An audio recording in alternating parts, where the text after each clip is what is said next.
খানা খাওয়ার সময় সালাম দেওয়া যাবে কিনা? ভাই, খানা খাওয়ার সময় সালাম দেওয়া যাবে কিনা? আমাদের দেশে অনেকে বলে খানা খাওয়া আর নামাজ পড়া সমান। শুনছেন নি এই হাদিস আপনারা? এটা হলো জাল হাদিস।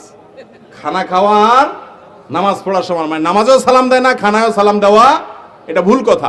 খানা খাওয়া অবস্থাতে সালাম দিতে পারেন, যিনি খাচ্ছে তিনিও জবাব দিতে পারেন, কোনো অসুবিধা নাই। তবে লক্ষ্য রাখতে হবে যে যেই ব্যক্তি মনে করেন কথার কথা বেচারা এখন লোকমা নিচ্ছে আর কি, তো একটু সবর করেন কয়েকটা সেকেন্ড, যে খায়া নে গিলা ফেলাক এমন টাইমে সালাম দিলেন, বেচারা মুখের ভিতরে খানা দিয়া একটা বিব্রতকর পরিস্থিতি।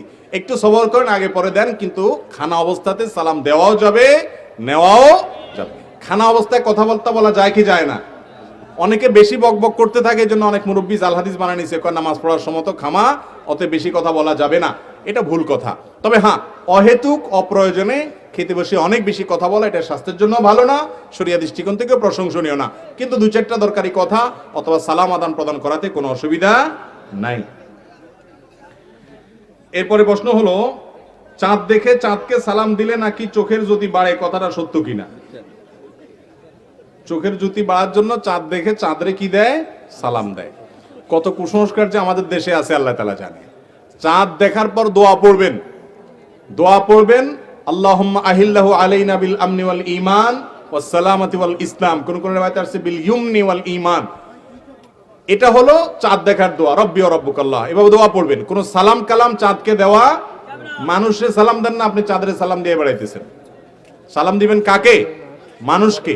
কোন চাঁদকে সালাম দেওয়ার নির্দেশ ইসলাম আমাদেরকে দেয় নাই। এরপরে প্রশ্ন হলো, আমি জেনারেল পড়ুয়ার ছাত্র, পড়াশোনার পাশাপাশি কোরআনের ভাষা বোঝার জন্য আরবি ব্যাকরণ শেখার প্রতি প্রবল আগ্রহী। প্রাথমিকভাবে আমি কিভাবে শুরু করব? আমি আপনাকে বলবো, আপনি ভুল পথে আছেন।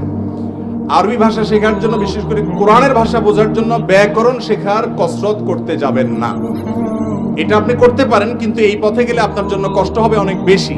আজকাল কোরআনের ভাষা বোঝার জন্য অনেকগুলো কোর্স বের হয়েছে আলহামদুলিল্লাহ। বাংলাদেশ থেকে, ইংল্যান্ড থেকে, সৌদি আরব থেকে, বিভিন্ন দেশ থেকে আমাদের স্বদেশী ভাইয়েরা অনেকগুলো কোর্স পরিচালনা করেন। এই সমস্ত কোর্সগুলোতে আপনারা ইনভলভ হয়ে যেতে পারেন। লন্ডন থেকে বোঝা ডক্টর আবুল কালাম আজাদ, তিনি সাফিরুল কোরআন করেন। আবার আমাদের এস এম নাহিদ হাসান নামে একজন ইঞ্জিনিয়ার, তিনি একটা কোর্স করেন। মুখতার ভাই একটা কোর্স করেন। ডক্টর মঞ্জুরুল্লাহের কোর্স আছে, আর অন্য ওলামা ইকরামের কোর্স আছে। এই সমস্ত কোর্সগুলোর মাধ্যমে আপনি আরবি ভাষা, বিশেষ করে কোরআনের ভাষা শেখার জন্য চেষ্টা করতে পারেন। অনেক সহজ আলহামদুলিল্লাহ।